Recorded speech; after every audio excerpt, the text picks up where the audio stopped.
नमस्कार। आप सुन रहे हैं संजू के बैनर्जी। स्वागत है आपका हमारे पॉडकास्ट में। आज हम उत्तराखंड की उस अद्भुत यात्रा पर चर्चा करेंगे जहां आदि कैलाश अब एक प्रमुख ध्यान केंद्र के रूप में उभर रहा है। ये स्थान न केवल आध्यात्मिकता का प्रतीक है बल्कि उत्तराखंड के विकास और समृद्धि का भी संकेत है। उत्तराखंड के मुख्यमंत्री पुष्कर सिंह धामी के प्रयासों से आदि कैलाश यात्रा को एक महत्वपूर्ण तीर्थ स्थल के रूप में उभारा जा रहा है।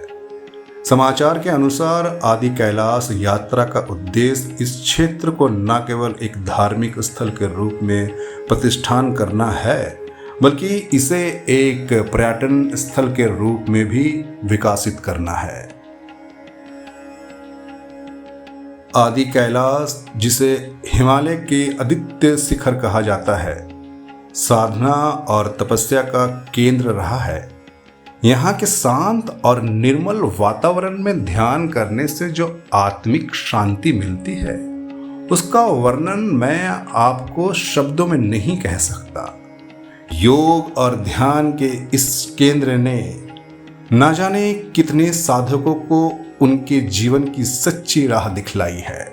मुख्यमंत्री पुष्कर सिंह धामी का मानना है कि आदि कैलाश में प्राकृतिक की गोद में साधना करना, हिमालय की आदित्यता को महसूस करना और यहाँ के ऊंचे शिखरों को देखना, ये सब अपने आप में एक दिव्य अनुभव है।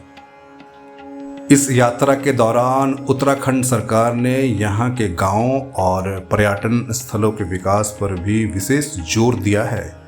पारंपरिक और संस्कृत पर्यटन को प्रोत्साहित करने के लिए 100% होमस्टे आधारित पर्यटन की शुरुआत की गई है।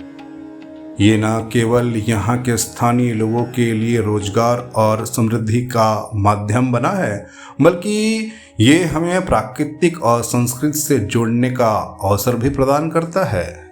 समाचार में बताया गया है कि मुख्यमंत्री जी ने इस बात पर विशेष जोर दिया है कि आदि कैलाश की इस यात्रा से स्थानीय संस्कृति और परंपराओं को बढ़ावा मिलेगा। उन्होंने ये भी कहा है कि इस क्षेत्र में योग और ध्यान के माध्यम से न केवल पर्यटकों बल्कि साधकों को भी आत्मिक शांति और स्वास्थ्य लाभ प्राप्त होगा।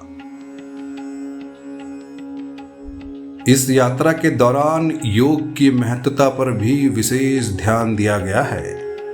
योग जो हमारे शरीर और मन को संतुलित करने का अद्भुत साधन है, आदि कैलाश की इस यात्रा को और भी सार्थक बनाता है। मुख्यमंत्री ने यहाँ आकर स्वयं ध्यान और योग का अभ्यास किया, जो एक सशक्त संदेश है अपने भीतर की ऊर्जा को पहचानने और प्राकृतिक से जोड़ने का। आदि कैलाश की इस यात्रा के माध्यम से हम अपनी प्राचीन परंपराओं और संस्कृति को न केवल सहज सकते हैं बल्कि आने वाली पीढ़ियों को भी इसका महत्व समझा सकते हैं। ये हमें सिखाता है कि हमारी जड़ें कितनी गहरी और हमारी संस्कृति कितनी समृद्ध है। तो आइए इस अद्भुत स्थल की यात्रा करें और इसकी दिव्यता को अपने जीवन का हिस्सा बनाएं। योग करें, ध्यान करें और प्राकृतिक के इस अनमोल खजाने को अपने आत्मा से जोड़ें। आपका धन्यवाद। अगले एपिसोड में फिर मिलेंगे कुछ और अनोखे विचारों के साथ। तब तक के लिए खुद से और प्राकृतिक से जुड़े रहिए। और अगर आपके मन में कोई प्रश्न है तो आप हमें व्हाट्सएप कर सकते हैं 8169193695। आप हमें मैसेज भी कर सकते हैं। तब तक के लिए जानते रहिए, सुनते रहिए। मैं कोई और नहीं, मैं आप ही का मित्र संजू के बैनर्जी, जो सुनाता हूँ आपको ज्ञान की बातें। जय हिंद, जय भारत।